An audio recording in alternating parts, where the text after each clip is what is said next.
आपको पता है आपका आरक्षण खत्म हो गया? हेलो, पता है? हाँ या ना में जवाब दो।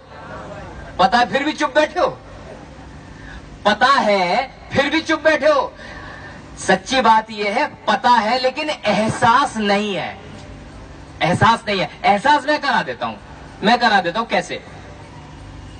आपका आरक्षण था कितना? शेड्यूल्ड कास्ट का आरक्षण था 15%, शेड्यूल्ड ट्राइब्स का आरक्षण है 7.5%, तो एससी और एसटी दोनों को मिलाकर के हो जाता है 22.5%। तो हम एससी एसटी मिला के 22.5% का आरक्षण का प्रतिनिधित्व करते हैं। और फिर ओबीसी को आरक्षण है 27% का। तो इस तरह से आपको आरक्षण कितना मिला टोटल मिला के? एससी एसटी ओबीसी को 49.5, 49.5% का। सुन लेना, पढ़े लिखे हो, बहुत कैलकुलेशन वाली बात बता रहा हूं और फ्री में चल रहा मामला साहब, गहराई से समझ लेना। 49.5% का आरक्षण आपको मिला हुआ है। साहब काशीराम ने एक थ्योरी बताई, एससी एसटी ओबीसी और जो कन्वर्टेड माइनॉरिटीज है, कन्वर्टेड माइनॉरिटीज जैसे वो लोग जो मुसलमान हो गए थे आपके, जो सिख हो गए थे आपके, जो ईसाई हो गए थे आपके, है ना, तो उन्हें भी कहीं कहीं अलग अलग राज्यों के हिसाब से 5-7% का आरक्षण दे देते हैं। जैसे ये हरियाणा के जाट मांग रहे हैं आरक्षण दो, तो उन्हें भी आरक्षण जो मिलेगा वो 27% में मिलेगा, अलग से नहीं मिलेगा। जैसे हार्दिक पटेल आरक्षण मांग रहा है गुजरात में कि हमें भी दो भाई, हम ओबीसी हैं, तो उसे भी जो आरक्षण मिलेगा 27% के अंदर ही मिलेगा, उससे बाहर नहीं मिलेगा। तो साहब काशीराम की थ्योरी एकदम परफेक्ट है। एससी एसटी और ओबीसी और अदर कन्वर्टेड माइनॉरिटीज को अगर मिला दें तो इनका आरक्षण बनेगा 49.5%, लेकिन इनकी संख्या है 85%। अब गहराई समझना, अब मैं घेर बदल रहा हूं, अब घेर बदल, थोड़ी तेज गाड़ी भागेगी, थोड़ा समझना। 100 रोटी है और 100 आदमी है, तो बताना एक आदमी को कितनी रोटी मिलनी चाहिए? ये ना बोल रहे यार कोई भी, एक मिलनी चाहिए। लेकिन भारत में ऐसा नहीं होता भैया। भारत में क्या होता है, 85 लोगों को मिलेंगी 49.5 रोटी और 15 लोगों को मिलेंगी 50.5 रोटी। आरक्षण कहां है? हेलो, आरक्षण नाम की तो चिड़िया ही नहीं उड़ रही, आप तो भ्रम में जिंदा हो। 49.5 रोटियां 85 लोगों को मिल रही हैं, जहां एक आदमी के हिस्से में एक भी रोटी नहीं है, और दूसरी तरफ 15 लोगों को 50.5 रोटी मिल रही है, एक एक के हिस्से में 3-3, एक एक के हिस्से में 3-3। उदाहरण देके बता सकता हूं, सरकारी महकमों में चले जाओ, आरक्षण आपका है, लेकिन भर्तियां बनिया बामन ठाकुर सबसे ज्यादा, बोलो हाँ या ना। हर डिपार्टमेंट में आरक्षण आपका, भर्ती उनकी। सर्वोच्च न्यायालय में एक बता दो आपका कोई जज हो, बड़ी मुश्किल से एक पहुंचा भैया, उसका नाम था बाल कृष्ण, उसके सारे बाल पाड़ लिए, कृष्ण कृष्ण छोड़ा, वो केवल कृष्ण कृष्ण छोड़ा, उसके ऊपर भी कई तरह के मुकदमे लगा दिए इन्होंने। तो आपका आरक्षण तो कभी था ही नहीं, और अब एक नई बीमारी और आ गई। अब सुनना, फिर से घेर डाल लो तीसरा, अब समझना बात की गहराई को। किसी एक मनुवादी पाखंडी ने सर्वोच्च न्यायालय में जाके डाल दिया मुकदमा, और बाबूजी उसने कहा कि साहब इन्हें तो बहुत आरक्षण मिल रहा है, इन्हें तो बहुत लाभ मिल रहा है, और हमें तो कोई लाभ ही नहीं मिल रहा।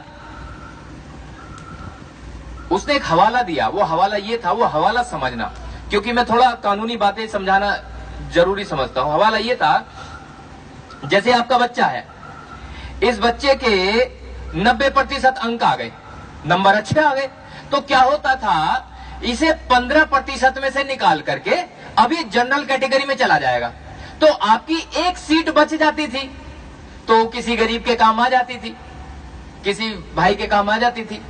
तो ये हवाला दिया कि बाबूजी एक तो आरक्षण है, ऊपर से किसी के नंबर अच्छे आ गए तो उसे भी आगे बढ़ा दिया जाता है, तो हमारा तो जो है जहां नाश, ऊपर से अठ्यानाश कर रखा है।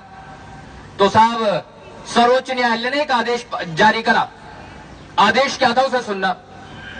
आदेश ये है, एससी एसटी ओबीसी का छात्र या कोई भी कैंडिडेट भले ही 100% या 100 में से भी 10,000% अंक क्यों ना लिया गए, वो रहेगा 15% में, 7.5% में और 27% में, उसे आगे बढ़ाया नहीं जाएगा। बात टेक्निकल है, समझ में आई बात? नहीं आई? अब समझो कैसे, कैड़ी बात हो गई ये तो समझाना। अब उत्तर प्रदेश में आपकी संख्या कितनी है? एससीओ की संख्या 20%, एससी शेड्यूल कास्ट की संख्या 20%, और आपका रिजर्वेशन कितना है? हेलो, हिलो तो सही। 15% आरक्षण है आपका केवल उत्तर प्रदेश में, शेड्यूल कास्ट का 15% आरक्षण है। तो 20% तो संख्या पहले से ही ज्यादा है, आरक्षण 15% है, तो कंपटीशन ज्यादा हो गया कम हो गया? ये ना बोले भाई, ज्यादा हो गया। तो पहले से ज्यादा था तो क्या होता था कि यहां से सीट कम हो जाती थी, मतलब बच जाती थी, वो जनरल में चला जाता था, तो किसी तरह से रिकवरी हो जाती थी। लेकिन अब वो रिकवरी हो गई बंद, वो रिकवरी बंद हो गई। तो आपका आरक्षण का लाभ जो होता, अब लाभ नहीं रहा, वो मरा हुआ सांप है जो गले में पड़ा हुआ है। आपको रात दिन गाली सुनने को मिलेंगी कि इन्हें तो आरक्षण मिला हुआ है, लेकिन आरक्षण का लाभ तो है ही नहीं, ये हो चुका, कुछ बाकी बचा नहीं। तो इस तरह से आपका आरक्षण समाप्त कर दिया गया। जब आरक्षण समाप्त हो रहा था तो बताओ आपका नेता कहां सो रहा था? जब आपका आरक्षण समाप्त हो रहा था तो बताओ आपका सामाजिक नेता कहां सो रहा था? और जब आपका आरक्षण समाप्त हो रहा था तो बताओ आपका धार्मिक नेता कहां सो रहा था? और जब ये आरक्षण समाप्त हो रहा था तो बताओ आपका और मेरा परिवार कहां सो रहा था? और जब ये आरक्षण समाप्त हो रहा था तो बताओ आपकी खोपड़ी और मेरा दिमाग कहां सो रहा था? हम लोग अब याद कर रहे हैं, अब याद कर रहे हैं। जब चिड़िया चुग गई खेत, अब तो चिड़िया खेत सारा चुग गई, बात यहीं खत्म नहीं हुई। पदोन्नति में आरक्षण आपको मिला हुआ था, मतलब कोई आपका बंदा बच्चा हवलदार लग गया तो पड़ा पड़ा पत्थर भारी हो जाता था। वो जब रिटायर होता था तो हो सकता था इंस्पेक्टर बन जाता था या कोई और लाट साहब बन के निकलता था। लेकिन अब पदोन्नति में आरक्षण आपको नहीं मिलेगा। आपका छोरा हवलदार होता था और जब रिटायर होगा तो भी हवलदार ही रिटायर होगा, निश्चित।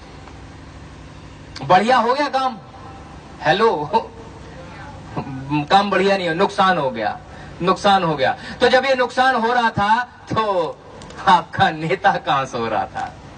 दर्द की बात है यार। ये जो काम मैं कर रहा हूं ना, यकीन मानना मेरा काम नहीं है ये काम उन लोगों का है जिन लोगों ने आपकी जिम्मेदारी उठाई है। ये काम उन लोगों का है जिसने आपकी, मेरी, मेरे परिवार की, मेरे समाज की मान सम्मान, स्वाभिमान और हक और अधिकार की जिम्मेदारी उठाई है। उनका काम है ये। काम उनका है जिन्होंने बाबा साहब के मिशन को आगे बढ़ाने की जिम्मेदारी उठाई है, ये उनका है।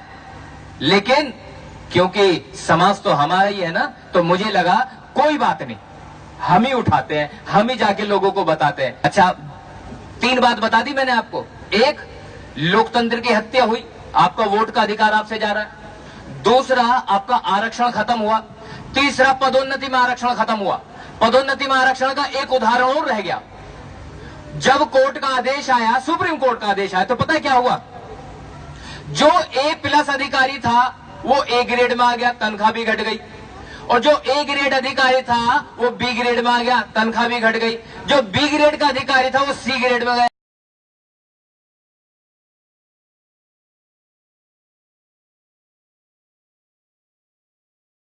घटती रही, आवाज कहीं से भी नहीं उठी, सब चुप थे, सब चुप। एक आवाज हो रही थी, मोदी मोदी मोदी, सब जगह यही, और कुछ नहीं। मोदी ना होगा, मोदा हो गया, मोदा।